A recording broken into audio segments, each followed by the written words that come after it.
बन रही है वह जब बने तो उसके साथ साथ मानव संसाधन शिक्षा मंत्रालय होना चाहिए। और आप जानते हैं कि नई शिक्षा नीति जब घोषित हुई, जिस कैबिनेट ने उसको स्वीकार किया, उसी कैबिनेट ने यह भी स्वीकार किया कि अब मानव संसाधन से शिक्षा मंत्रालय का नामकरण होगा। इसके 5 साल हो गए हैं, नई शिक्षा नीति के 5 साल हो गए हैं। तो हमारे कुछ मित्रों ने मुझे याद दिलाया कि हम लोगों ने नई शिक्षा नीति से पहले एक कॉन्फ्रेंस किया था, तो क्यों न पुनः इस 5 साल को रिव्यू कर। और इसलिए करीब 100 कुलपतियों को या डायरेक्टर जनरल को या डायरेक्टर को निमंत्रित करके हमने 2 दिन बातचीत की SGT यूनिवर्सिटी में। मैं उसमें शामिल था, उपस्थित था, सुन रहा था। और मैंने ये पाया जो 2 दिनों की बातचीत हुई, उसका सार 2 वाक्यों में। जितने कुलपति और कुलाधिपति और IIM के कुछ निदेशक भी उसमें आए थे, कुछ IIT के लोग आए थे, सबने 2 बातें की। और यही मुझे लगता है नई शिक्षा नीति की संक्षिप्त जो है वो सार है। पहली बात ये कही कि नई शिक्षा नीति अच्छी, किसी ने नई शिक्षा नीति में दोष नहीं निकाला। दूसरी बात ये कही कि नई शिक्षा नीति के अनुरूप शिक्षकों का घोर अभाव। मैं नहीं जानता कि कितना सच है, लेकिन जो वहाँ कहा गया वो मैंने आपको बताया। इस संदर्भ में जब हम दिल्ली शिक्षक विश्वविद्यालय के बारे में सोचे, जिसकी आज कहना चाहिए कि एक तरह से शुरुआत भी हो रही है, और डॉक्टर राधाकृष्णन के जन्मदिन पर, हालांकि आज जन्मदिन नहीं है, लेकिन जन्मदिन का एक वो कहना चाहिए निमित्त है जिस पर हम मिल रहे हैं। तो इस संदर्भ में हम पहले खुद से सवाल पूछे कि क्या डॉक्टर राधाकृष्णन को हम उतना जानते हैं जितना हमको जानना चाहिए। इसका जवाब आप खुद खोजें। मैं आपको बताऊं कि बनारस हिंदू विश्वविद्यालय का मैं विद्यार्थी था, उससे मेरा बड़ा गहरा लगाव भी है। जब मैं पढ़ रहा था तो मुझे ये मालूम पड़ा, और तो एक इतिहास का तथ्य भी है कि पंडित मदन मोहन मालवीय जब अस्वस्थ हो गए और अपने उत्तराधिकारी की खोज करने लगे, तो वे रविन्द्रनाथ ठाकुर के पास गए और डॉक्टर राधाकृष्णन को तैयार किया कि तुम चलो बनारस हिंदू विश्वविद्यालय को संभालो। और डॉक्टर राधाकृष्णन ने बनारस हिंदू विश्वविद्यालय को जिस तरह से संभाला, वह किसी भी शिक्षक के लिए इतना ऊंचा आदर्श है, एवरेस्ट जैसा आदर्श है, जिसको छूना अपने जीवन की सबसे बड़ी उपलब्धि है। और डॉक्टर राधाकृष्णन जो कलकत्ता पहुंचे, उसकी एक कहानी है। अगर मैं ऐसा समझता हूँ, आप माने न माने, या पर निर्भर करता है, डॉक्टर राधाकृष्णन अगर कलकत्ता में पहुंचे होते तो डॉक्टर राधा कृष्ण, भोजपुरी का एक शब्द है जिसका कोई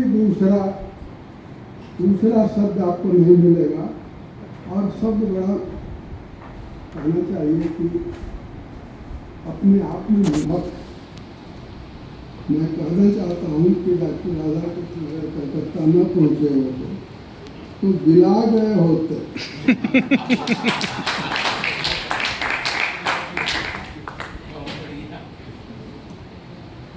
और उनको पहचाना किसने?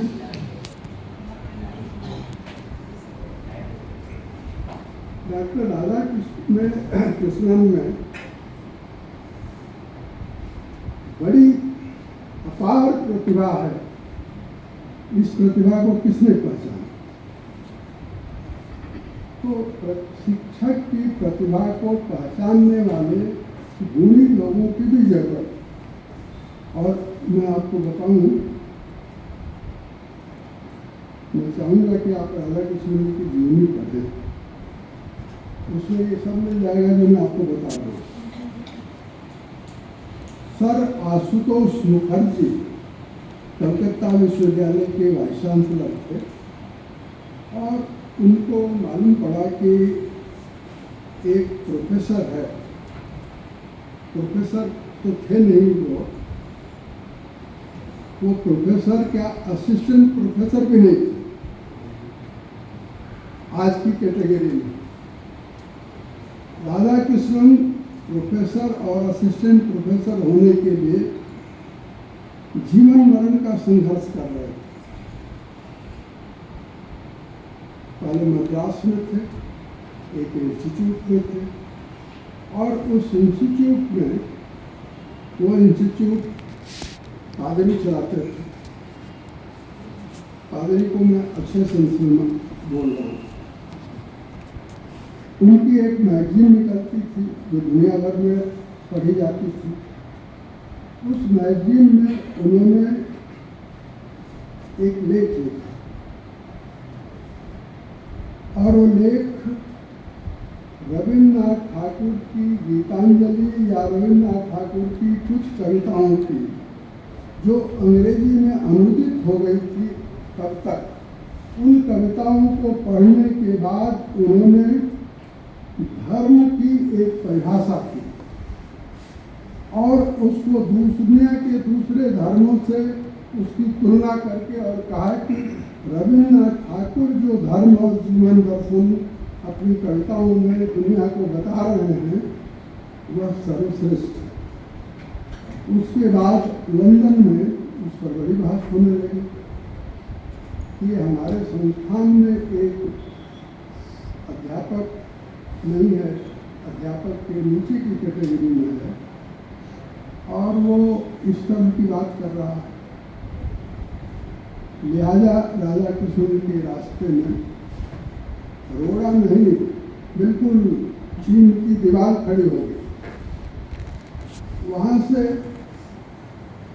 राधा कृष्ण मैसूर विश्वविद्यालय आए, और मैसूर विश्वविद्यालय में भी उनको वही कष्ट, वही सारी समस्याएं। सर आशुतोष मुखर्जी ने अपने एक सहयोगी को उनके पास भेजा और कहा कि तुम कलकत्ता आ जाओ, मेरे यहाँ फिलॉसफी की एक चेयर खाली, एक चेयर है और वो खाली है, मैं चाहता हूँ कि तुम उसे संभालो। राधा कृष्णन का परिवार बड़ा था, गरीब परिवार था, और खान पान की जो होती है, जैसे मान लीजिए अनुसिंह जी ही अगर बनारस चले जाएं तो उनको बड़ी तकलीफ होगी खाने पीने में, क्योंकि उनकी आदतें दूसरी हैं, हमारी भी आदतें दूसरी हैं। तो उसी तरह से राधा कृष्ण जी की भी समस्या थी कि ये बंगालियों के बीच में जाऊँगा, चावल और मछली खाना पड़ेगा और पता नहीं क्या क्या खाना पड़ेगा। तो सर आशुतोष मुखर्जी बार बार किसी को भेज रहे हैं और राधा कृष्ण इनकार कर रहे हैं। अंततः शिक्षक वह है जो एक बिगड़े हुए दिमाग के परंतु प्रतिभावान व्यक्ति को भी समझा है। और ये काम आशुतोष मुखर्जी ने किया, डॉक्टर राधाकृष्णन तैयार है। शिक्षक कैसा होना चाहिए, उसके धर्म वगैरह की बात तो बात की थी। शिक्षक कैसा होना चाहिए अगर आप जानना चाहते हैं तो मैसूर विश्वविद्यालय और मैसूर के रेलवे स्टेशन पर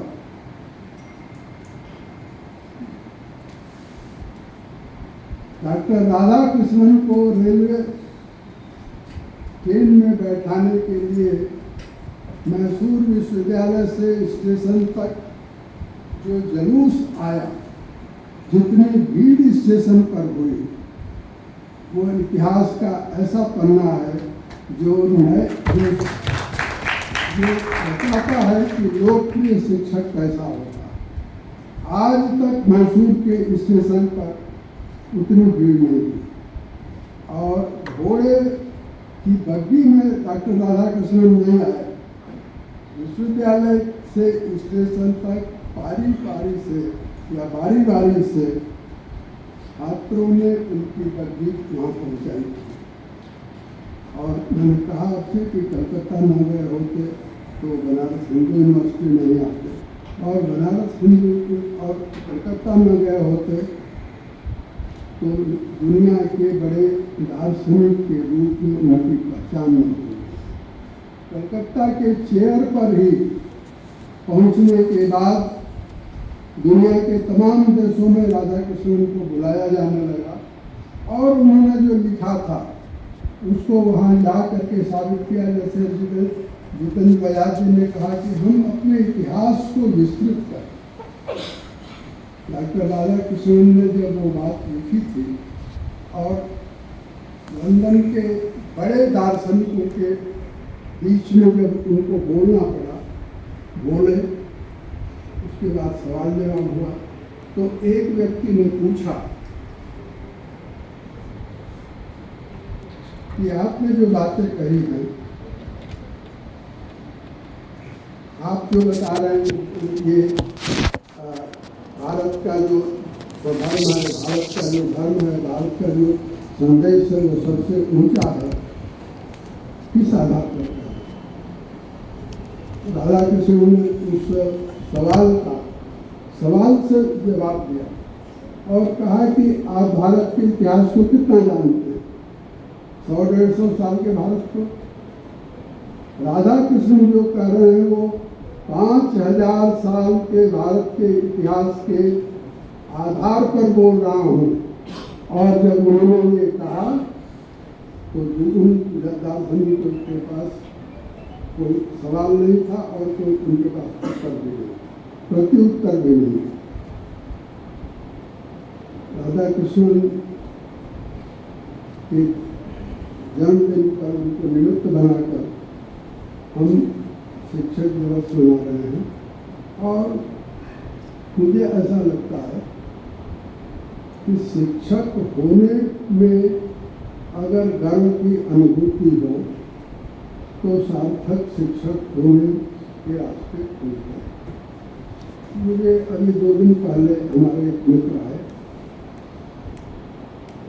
डॉक्टर पी के राय उनका नाम है, वो मंत्री वगैरह भी रहे हैं।